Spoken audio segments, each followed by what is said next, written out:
Oh yeah, no, this was pitched as like funny to me when I like saw stuff about it. It was like, oh, comedy. This isn't really well, kind of it, but yeah. I don't want out. Should I stay or should I go? I need to know that you're a guy that can take care of his shit. Asshole! I can handle it. I mean, there's a lot going on here, but Darren Aronofsky, a director who I'm not normally like a massive fan of, you managed in one film to have Matt Smith looking like the most insane human being ever to exist, and have Austin Butler and Zoe Kravitz in a sex scene that made me, just left me feeling like it was summer for a whole extra week, you know what I'm saying? Caught Stealing is about, well, okay, it's about a bartender who used to be a baseball player, but he has this past trauma from accidentally killing off one of his friends in a car accident, and that ended his baseball career as well, the same accident. He's dating a nurse, Zoe Kravitz, and they are together and very attractive together, and his neighbor is Matt Smith, who looks like just insane in every possible way, super punk rock, and he asks him to watch his cat while he goes to London because his dad had a stroke, and then he looks after the cat, but he accidentally hid this thing in the litter tray, in a fake poop in the litter tray, and these people come looking for it, and beat the shit out of him so that he loses a kidney, and then like within 2 days he's lost friends and people he knows, and everything has gone to shit for his entire life, and everyone that he thinks can help him can't, and there's shootouts, and there's car chases, and there's millions in cash, and there's bald Russians, and there's Amish guys, and there's so much plot in this film that it feels like way too much, because it really ends up kind of wasting like some amazing characters and ideas and plot threads, because it just can't do it all. This is stylish, slick, somewhat bizarre. It's easy to forget that it's set in the 90s. People really just die and are gone in this film. It makes life feel unnervingly fleeting. It also moves forward super aggressively, leaving you wishing like it had almost like taken a minute to smell the roses. Like, there are some scenes and moments and characters that you just want to stick around a little bit longer. Like, it's got such a good cast.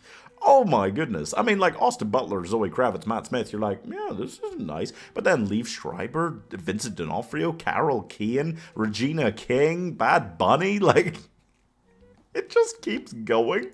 And some of these people are on screen for like 2 minutes, and you're like, wait, bring that back. I want to see more of that character. This is incredible. So that's a really cool thing about it. It's nice to have a film like that where these bit characters can become like super memorable. And Austin Butler most of all, because, I mean, this is the film that finally does it for me. I really liked him in June. I liked him as Elvis, but I didn't love that film that much. This is, I guess, A, the first time I've seen him play a character that feels like a real human being.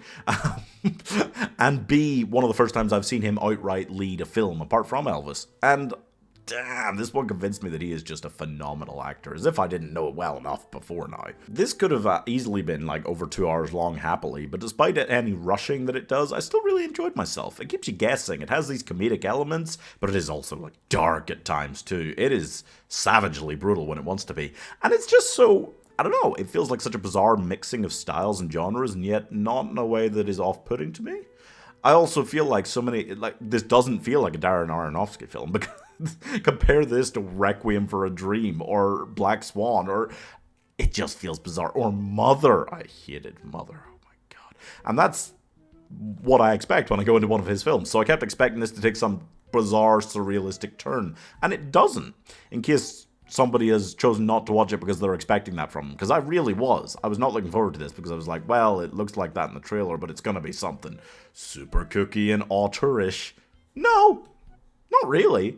It's a slightly elevated form of one of these kind of kooky, thrillery, slightly comedic films, but not in a inaccessible way. It also has cat. Like a lot of cat.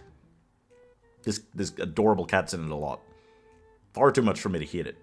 It is sexy, funny, cat, and action-packed, all in equal measure. There is some minor disconnect for me with some of the plot decisions they make, but despite that, I still enjoyed it and could definitely watch it again. For a film I really didn't expect much of, I've come out of it really happy and feeling like it's upped my opinion of basically everybody that was involved. Like, the cast is a stronger highlight than the writing is, but the direction is good. It is this bizarre action-packed thing that just moves forward ferociously, and it is as ruthless as it is cuddly, and that's what I mean by the bizarre mixing of styles. It's also a reminder that you should never make friends with your neighbors, especially living in a city, especially living in New York, you psychopaths. Anyway, I'm giving somebody's Bisexual Awakening 3.5 stars. I mean, I already had mine, but like that scene, yeah, no, that's gonna do things. Well, like, how do you go from making Mother to this in less than a decade? What is up with this man? Is he having a midlife crisis? It's a good midlife crisis if he's having a midlife crisis, but yeah.